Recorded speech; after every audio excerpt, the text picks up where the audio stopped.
back. And today we had the opportunity, we're going to go to PennAg Industry, a special group of people right here in Pennsylvania that plays a major role in agriculture. And we're going to talk to the executive director, and of course that's Chris Herr. How you doing, Chris? Hey, good morning, Dave. Always great to be with you and your listening audience. Well, get to see your face today. So yeah, for sure. I'm not sure that's going to do anybody any good, but hey, we're both here. We don't have to put makeup on, that's for sure. That's right.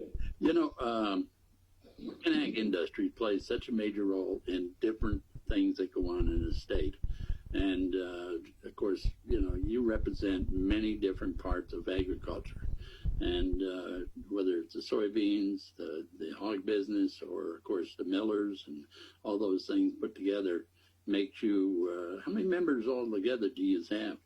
Yeah, we're pushing 500 agribusiness and farm members. So we've been pretty steady at that number and, you know, consolidating and growing industry at the same time.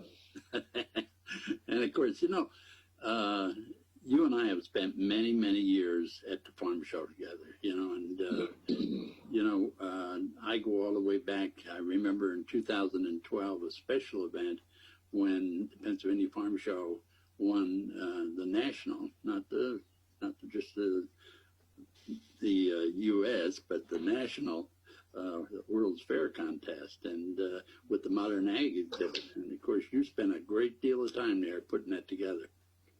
Yeah, well, we're not proud of that. We keep it close to home here. Yeah, that was a sea change time for us, where we created the Today's Ag exhibit, and essentially sent more than 1 million people through that over a 4-year period of time. And what we wanted to do was show exactly what happens in the modern barns and farms of Pennsylvania, and dispel some of the beliefs that what was going on there, the public didn't approve of. And with those 1 million people that went through there, less than a handful of people who had a problem seeing hens in cages, veal calves in the normal setups they're in, hogs, chickens, all the various poultry, ducks, turkeys, broilers, you know, hogs in 3 different stages. It was really a great exhibit and caught the attention of the world as it relates to the National Association of Fairs and Expositions as being their top award winner. But lots have come out of that over the past 8 or 9 years, and we're very proud of that effort. Well, you know, what it meant to me is the consumers. Watching the look on their faces when they really learn the truth about agriculture, how well the farmers out there in our part of the country and across the United States take care of their animals, and the modern conveniences and the reasons why we do things. You really did a great job educating people to understand the factual parts, that so many times they are misled by people that don't understand agriculture. Right. And that was the goal of that effort. And I think first and foremost, and this was pointed out by some of the national media, how did you get 120 different organizations and businesses to get together to do this? And that's what we did. And that was one of the most amazing things. And look, there were some tense times. There were parts of agriculture that didn't want to show exactly how it was done. And we had to fight back a little bit and say, no, you know, we're going to have cattle, and they're going to look like the cattle in feedlots in Pennsylvania. We're going to have chickens in cages. We're going to have hogs in farrowing crates. Because that is how integrity of what we do is important, and telling the honest story is also important. And if the consumer has problems with it, we probably ought to take a look at it and make some changes. Taking what Dr. Temple Grandin has said for years, look, if you can show it to 10 people in an airport and 8 of them have a problem with it, maybe you ought to think about changing it. Absolutely. And, of course, that's what agriculture is all about, is change, and to meet the demand of the consumer, because they're always the first person in line that's going to buy our product, and the most important part of agriculture is that consumer, or else we wouldn't be in business. But, you know, you spend a lot of time also. I know I've interviewed you and Jennifer at, you know, at different events around the state, and one of them, of course, is our own Ag Progress Days, right? That's for sure. It's great in Pennsylvania to have both a very large winter event with the Pennsylvania Farm Show that's very consumer oriented, but then if you really want to get a feel for what farmers are thinking, Ag Progress Days in August does a great job of framing what's out there and giving us the opportunity to really hear what the ag community is thinking about. Great opportunity to see those on the front lines of agriculture here in Pennsylvania. Now, Chris, naturally we're going into a new year. We've had a tough year this 2020 with COVID and overcoming many things and, a virtual farm show and so much more. But realistically, what do you look for in the future of 2021? Well, first of all, very proud of how agriculture responded to 2020. It was not easy, but like agriculture has done for generations, it's adapted and it's made the best of an opportunity. And I think that's how we're coming out of 2020. Our processors and industries were deemed life-sustaining and essential, no doubts. They were able to take the guidance by our public officials and keep working. And I think they were a perfect example of how small business and business throughout the Commonwealth could have been treated and should have been treated. And they operated within the rules and kept food moving, kept livestock moving. We stumbled a few times and we're close to being on our knees, but really proud of how our businesses took care of their employees, made sure they were safe, and kept the essential products produced by Pennsylvania agriculture moving, even to the point where we were able to take off some of the excess from other states, especially in the pork industry, and make sure that we weren't euthanizing hogs or chickens or that the food supply was moving. So again, going forward, we learned a lot from this, and I think we're going to come out of it stronger than before, as agriculture, again, has done for generations.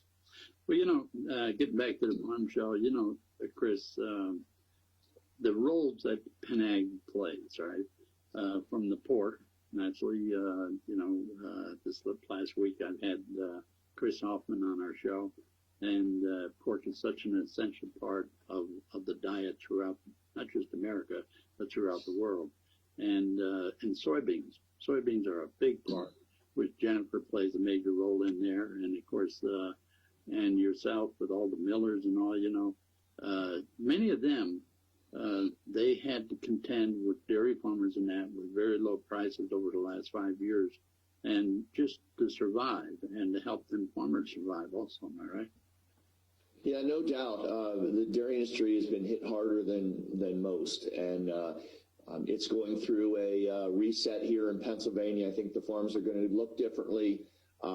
There's been a lot of innovation, though. I think the recognition that we're close by to a very wealthy populace up and down the East Coast has given some of our dairy farms the opportunity to diversify and to look at some niche markets that are out there and try to add value at the farm level. But yeah, for sure, they're still going through some resets, and it's a really tough time to be in the dairy industry or supporting the dairy industry like so many of our members are doing with feed and the various inputs that go into a dairy farm. But yeah, it's been a heartbreaking year, to watch that go down and feel for those families out there doing the best they can.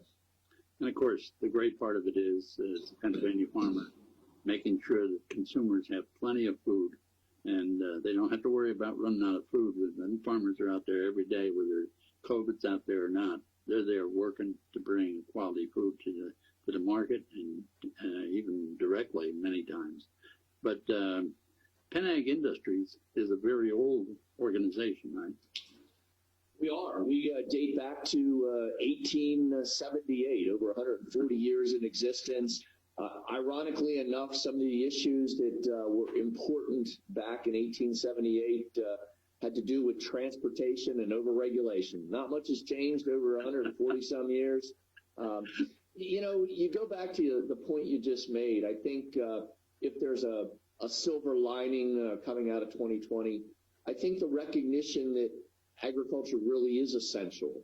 I think more and more people understand it. It used to be that prior to big snowstorms, people would flood to the supermarkets and have a much greater appreciation for, eggs, milk, and meat, and bread. I think through this, there was this recognition when people were put to the test that agriculture is important, and more people wanted to know where their food came from. More and more people looked to purchase local. They looked also and have a better understanding of how fragile the food system is. We're in this day and age of just on-time delivery. But the good news is that people didn't go hungry because of a lack of food. We certainly have to adjust the system, and many of the PennAg members stepped up to make sure that the charitable food system was continues to be filled. There's more of a need now than ever in that charitable food system, and what happens at the food banks and soup kitchens throughout Pennsylvania. They do a great job, but they have to, because there's just certainly more need than we've ever experienced in certainly my career and lifetime. Absolutely. Well, Chris, I want to thank you for all the work you do. I want to thank PennAg across the board. You do a great job, no matter what commodity it is. And, of course, it's all about the future of Pennsylvania and the future of America. So I want to thank you for coming on, and a Happy New Year. Hey, same to you, Dave, and we appreciate you telling our story. We need to tell our story more and more, and you've given us that opportunity many times. So thank you, and Merry Christmas, and 2020 is going to be a better year for everybody. I'm convinced of it. Without a doubt. Chris Herr, Executive Director of PennAg Industries, and one of our leaders in the ag industry, and bringing people